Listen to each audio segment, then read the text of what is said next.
Back inside the Ultimate Dallas Sports Show studios, and joining us on the line now, the Cowboys insider, Ed Werder. Ed, thank you so much for the time. It has been a busy time in Cowboys country, most notably because of Jerry Jones' comments just a couple of days ago about George Pickens, among a number of other things. Kind of cast the Pickens franchise tag as a win-win for both the Cowboys and for Pickens. What'd you make of those comments the other day?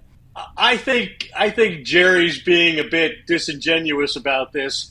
I guess it is a positive if you're, George Pickens coming off the greatest season you've ever produced and being the most productive first-time receiver in Cowboys history, and your salary goes from $4 million to $27 million.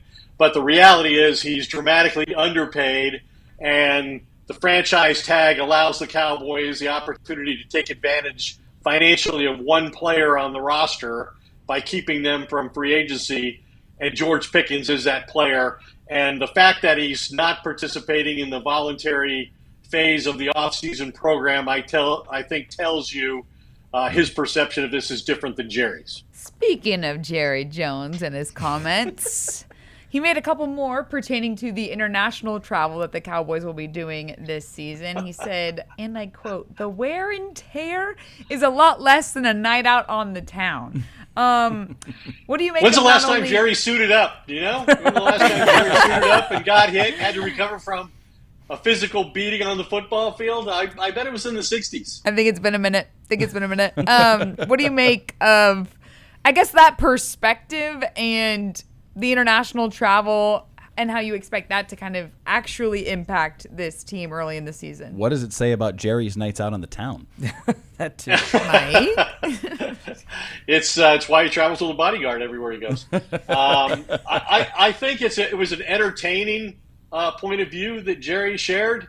It's classic Jerry, but is completely untrue and totally diminishes the hardship that these games place on the players and the coaching staff. I mean, it might be easy for Jerry to travel overseas to watch whatever the Cowboys are doing as their general manager, but to put a game plan together and to physically for the players to recover on a short week, to have to go, play an international game like they do and then come back and play a noon game on the road the next Sunday is asking a lot. But I think generally speaking, we're going to see more of this. I mean, the NFL is now, at the most recent owners' meetings, cleared the way for teams not to be able to exempt any games from becoming designated as international games.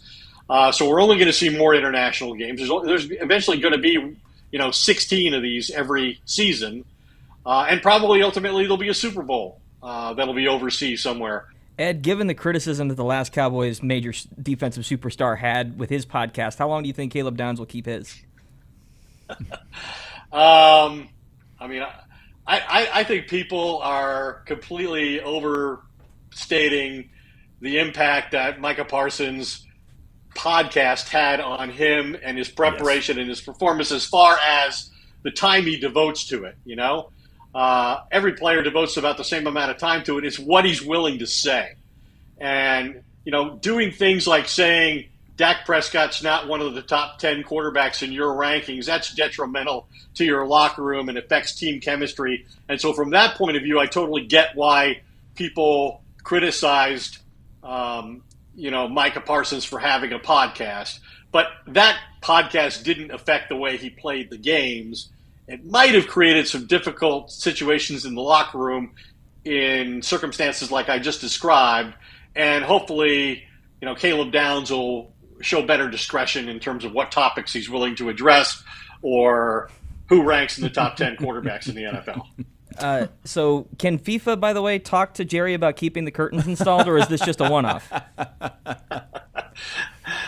I don't know. I don't know why Jerry remains so stubborn about this, other than he must think that he's going to get criticized for, building his state-of-the-art stadium east and west instead of north and south to avoid this problem. But the fact that he just continues to refuse to acknowledge it's an issue when there's so many examples and his players have cited them specifically just speaks to how sensitive Jerry can be on some subjects. Nobody does it better. Cowboys insider Ed Werder. Ed, thank you so much for the time. We appreciate it. Good to be on with you guys.